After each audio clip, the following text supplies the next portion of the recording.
Hello friends, welcome to my YouTube channel. तो हम supply chain management कर रहे थे, जिसकी हमने unit number first and second complete कर लिया है। अब हम बात करते हैं यूनिट नंबर 3 की, जिसकी मैं पहले ही वीडियोस अपलोड कर चुकी हूँ। अगर आपने वो नहीं देखी है तो प्लीज़ उसे देखें। तो हमने यूनिट नंबर 3 में देखा था ट्रांसपोर्टेशन के बारे में। तो हमने कल पढ़ा था मोड्स ऑफ ट्रांसपोर्ट के बारे में। आज हम देखते हैं ट्रांसपोर्ट ऑपरेशन कॉस्ट। मतलब जब हम ट्रांसपोर्ट करते हैं तो उसके लिए हमारी क्या क्या कॉस्ट आती है। Various cost factor have to be taken under consideration. मतलब बहुत सारे फैक्टर्स को हमने साथ में कंसिडर करना पड़ता है to generate the cost, cost को जनरेट करने के लिए। With the transport operation cost are related to, जो कॉस्ट होती है वो हमारी किससे रिलेट करती है, जैसे कि रूट से, टर्मिनल से, व्हीकल पर्सनल से। Cost can be separated in two categories. First one is capital and second is operating cost. तो कैपिटल के अंदर हमारा आता है दो आता है, जैसे कि फैसिलिटी, मतलब जो हमारी फैसिलिटी प्रोवाइड करवाए, जैसे कि investment in route, terminal, distribution centers. तो ये आता है हमारे फैसिलिटीज़ के अंदर। इक्विपमेंट, मतलब हम किस इक्विपमेंट का यूज़ कर रहे हैं, किस चीज़ का यूज़ कर रहे हैं, तो इसके अंदर आता है जैसे कि हम व्हीकल का यूज़ कर रहे हैं या हम कंटेनर्स का यूज़ कर रहे हैं ट्रांसपोर्ट करने के लिए। फिर सेकंड आता है हमारा ऑपरेटिंग कॉस्ट। ऑपरेटिंग कॉस्ट के अंदर तीन आती है, maintenance cost, transport cost and personal cost. Maintenance cost के अंदर क्या होता है, इन दोनों का ही टोटल आता है, मतलब इसके अंदर फैसिलिटी और इक्विपमेंट दोनों आती है। ट्रांसपोर्ट के अंदर आता है जो कि हमें ट्रांसपोर्ट करने में जितनी भी चीज़ों की कॉस्ट लगे वो आता है इसके अंदर। जैसे कि अगर हम ट्रांसपोर्ट कर रहे हैं तो हमें फ्यूल की ज़रूरत पड़ेगी। अगर हम क्रॉस बॉर्डर कर रहे हैं तो हमें टोल टैक्स देना पड़ेगा। तो इसके अंदर ये दोनों चीज़ें आती हैं। पर्सनल कॉस्ट जैसे कि ड्राइवर, अगर हमने कोई ड्राइवर हायर कर रखा है तो उसको सैलरी देनी पड़ेगी, एडमिन को सैलरी देनी पड़ेगी, अगर वो लोग ओवर टाइम कर रहे हैं तो उनको तब सैलरी देनी पड़ेगी। Transport goods and unit load. Transport goods और यूनिट लोड क्या होता है, इसके अंदर हम सबसे पहले सेलेक्ट करते हैं कोई स्टोरेज यूनिट की, मतलब हमें कौन सी स्टोरेज यूनिट का यूज़ करना है। फिर उसको हम इम्प्लीमेंट करते हैं, मतलब उसको हम यूज़ करते हैं ट्रांसपोर्ट करने के लिए गुड्स को। इसका मेजर इम्पैक्ट पड़ता है हमारा ट्रांसपोर्टेशन कॉस्ट के ऊपर और सस्पेक्टेबिलिटी पे पड़ता है, लोडिंग अनलोडिंग पे पड़ता है। स्टोरेज यूनिट की हमारी क्या क्या आती है, जैसे कि bottles, boxes, metal dispenser, pallets, roll pallets and barrel. तो देखो हमारे इसके अंदर क्या आता है स्टोरेज यूनिट, मतलब हम उसको स्टोर करने के लिए किसका यूज़ कर रहे हैं। तो अब हम स्टोरेज के लिए हमारी दो चीज़ों पे डिपेंड करती है, जैसे कि फर्स्ट है हमारा शेप, साइज़। अब जैसे कि अगर हम मिल्क की बात करें, अगर हमें मिल्क का ट्रांसपोर्ट करना है तो हम उसके लिए बॉटल का ही यूज़ करेंगे, हम उसको बॉक्सेस में तो करेंगे नहीं। तो इसके हम किस पे डिपेंड करता है, ये शेप और साइज़ पर डिपेंड करता है। फिर आता है एबिलिटी टू स्टेक यूनिट, मतलब हम उसकी एबिलिटी देखें कि वो कितना एबल, मतलब कितने टाइम तक उसके अंदर वो रह पाएगा। उसके बाद दूसरा आता है हमारा यूनिट लोड पैलेट। अब हमने पहले तो देखा ट्रांसपोर्टेशन गुड्स के अंदर हमारा आता है यूनिट लोड। अब यूनिट लोड हमारे टू टाइप्स के होते हैं, first one is pallet and second one is container. अब जो पैलेट होता है वो एक बहुत ही फ्लैट ट्रांसपोर्ट स्ट्रक्चर होता है, जिसके अंदर वो सपोर्ट करवाता है हमें गुड्स को, हम एक जगह से दूसरी जगह पे जा पाए इजीली। तो इसके अंदर वो किसका यूज़ करता है, पैलेट जैक का, अदर जैकिंग डिवाइस का। A pallet is a flat transport structure that support goods in a stable fashion while being lifted by a pallet jack or other jacking device. फिर आता है most pallet are wooden pallet, मतलब ज़्यादातर जो होते हैं वो वुडन के होते हैं, और ऑल्सो मतलब और जो होते हैं वो हमारे किस में मिल जाते हैं, थ्री टाइप्स में, मतलब प्लास्टिक, मेटल और पेपर। अब इसके फीचर्स की बात करते हैं। फीचर्स में आता है स्मॉल साइज़, मतलब जो पैलेट्स होते हैं वो छोटे साइज़ के होते हैं। ये बहुत ही प्रोटेक्शन कम होती है इनके अंदर, लेबर इंटेंसिव होता है, मतलब लेबर का ज़्यादा यूज़ होता है, प्रोन टू डैमेज ज़्यादा हो जाता है, और कभी कभी चोरी का भी खतरा होता है। फिर हम बात करते हैं यूनिट लोड कंटेनर की। कंटेनर मतलब जैसे कि नाम से पता चल रहा है इसके अंदर लार्ज स्टैंडर्ड आएगा हमारा, मतलब ये बहुत ही बड़ा होता है। तो इसके अंदर क्या है, ये लार्ज साइज्ड होता है, जो कि इसके अंदर हमारा क्या होता है, कार्गो को हम पैक करते हैं और हैंडल करते हैं in the common between the different modes of transportation, मतलब डिफरेंट मोड्स ऑफ ट्रांसपोर्टेशन का यूज़ करते हैं। Due to common handling minimum labour is required, इसके अंदर हमें कम से कम लेबर की रिक्वायरमेंट होती है। अब देखो पैलेट्स के अंदर हमें ज़्यादा से ज़्यादा लेबर की रिक्वायरमेंट होती है, इसके अंदर कम से कम। ये होता है स्मॉल साइज़ का, ये होता है हमारा लार्ज साइज़ का। ये लेस प्रोटेक्टिव होता है, ये मोर प्रोटेक्टिव होता है।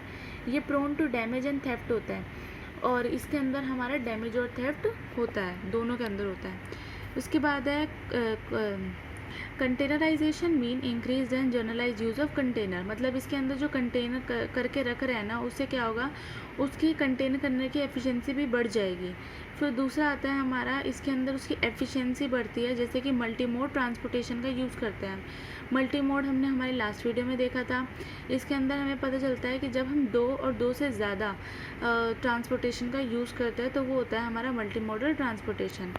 अब हम इसका थर्ड पॉइंट देखते हैं। उसके अंदर आता है पैकेजिंग कॉस्ट, मतलब हम इसके अंदर सामान को कंटेन करके रख रहे हैं, मतलब उसको एक जगह पे इकट्ठा कर रहे हैं, तो इसके अंदर हमें पैकेजिंग नहीं करनी पड़ेगी। तो पैकेजिंग नहीं कर रहे तो इससे हमारी कॉस्ट जो है वो बच जाएगी। अगर हम इसको दूसरे डायमेंशन में बात करें तो इसके डिफरेंट साइज़ होते हैं और डिफरेंट साइज़ के लिए हमारे डिफरेंट कंटेनर अवेलेबल हैं। लास्ट पॉइंट आता है हमारा containerisation lead to saving in times as well, मतलब कंटेन करके रख रहे हैं किसी चीज़ को तो उसके अंदर हमारी कॉस्ट तो सेव होगी, साथ के साथ हमारा टाइम भी बचेगा। एक जगह पे सारा सामान हम एक साथ इकट्ठा कर पाएंगे। फिर अब बात करते हैं टाइप्स ऑफ कंटेनर की। कंटेनर हमारे 5 टाइप्स के होते हैं। First one is standard container. Standard container मतलब ये जो होता है हमारा, ज़्यादातर हम इसी का यूज़ करते हैं। जब भी हम ड्राई कंटेनर की बात करें, जैसे कि अगर हमें बॉक्सेस को एक जगह से दूसरी जगह पहुंचाना है या फिर पैलेट्स को पहुंचाना है, तो हम स्टैंडर्ड कंटेनर का यूज़ करेंगे। It is used to carry general cargo. It is also called as dry containers such as boxes, pallets, etc. For instance, hanger can be fit inside to carry clothes that could be directly transported to the store. दूसरा आता है tank. अब tank जैसे हमें नाम से पता चल रहा है, टैंक जैसे कि हमारी पानी की टंकी होती है, तो उसके अंदर हमारा क्या कंटेन होता है, पानी।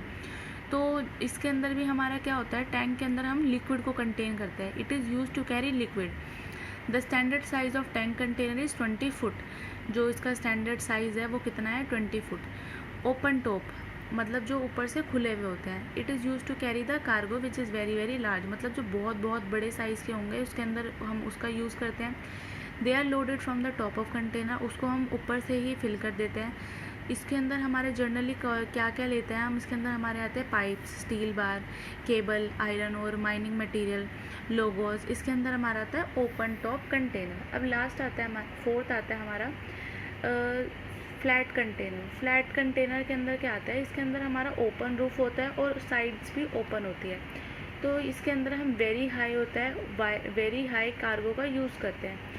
और ये डैमेज मतलब ये अगर वेदर कंडीशन हमारी ख़राब है तो हमारे गुड्स पे कोई डैमेज नहीं होगा, क्योंकि वैसे भी ओपन रूफ़ है तो इसके अंदर हमें किसके ऊपर ध्यान देना पड़ेगा कि अगर मतलब वेदर कंडीशन ख़राब है तो वो डैमेज करेगा या नहीं करेगा, बट इस केस में हमारा डैमेज नहीं होता। लास्ट आता है हमारा रेफ्रिजरेटेड कंटेनर। रेफ्रिजरेटेड कंटेनर के लिए मतलब होता है जब हमें स्पेशल टेम्परेचर कंडीशन की ज़रूरत हो।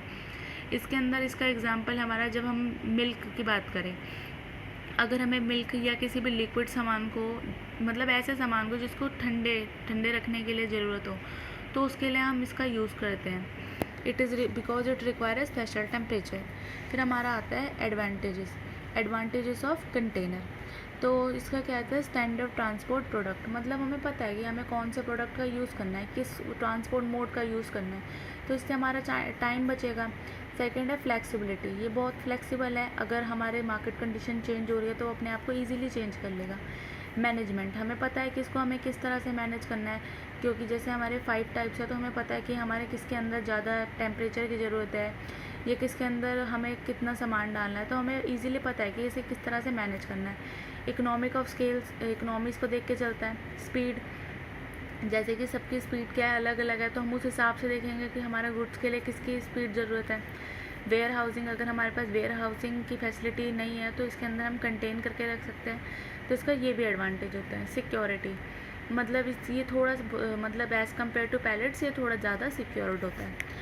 चैलेंजेस की बात करते हैं। इंफ्रास्ट्रक्चर, मतलब ये बहुत ही बड़े होते हैं तो इसको मतलब हमें ज़्यादा से ज़्यादा इंफ्रास्ट्रक्चर की ज़रूरत होती है, लार्ज इंफ्रास्ट्रक्चर की ज़रूरत होती है। स्टेकिंग, इसको हमें रखने के लिए मतलब एक प्रॉपर टाइम पीरियड चाहिए, प्रॉपर जगह चाहिए। साइट कॉन्स्टेंट, मतलब कभी कभी साइट पे मतलब जहाँ पे वो रखा हुआ है वहाँ पर भी हमारा कुछ खराबियाँ या कुछ डैमेजेस आ जाता है। एम्प्टी ट्रैवल, अगर हमें ए प्लेस से बी प्लेस पे जाना है तो हम उसका एम्प्टी ट्रैवल नहीं करवा सकते अपने ट्रांसपोर्ट का।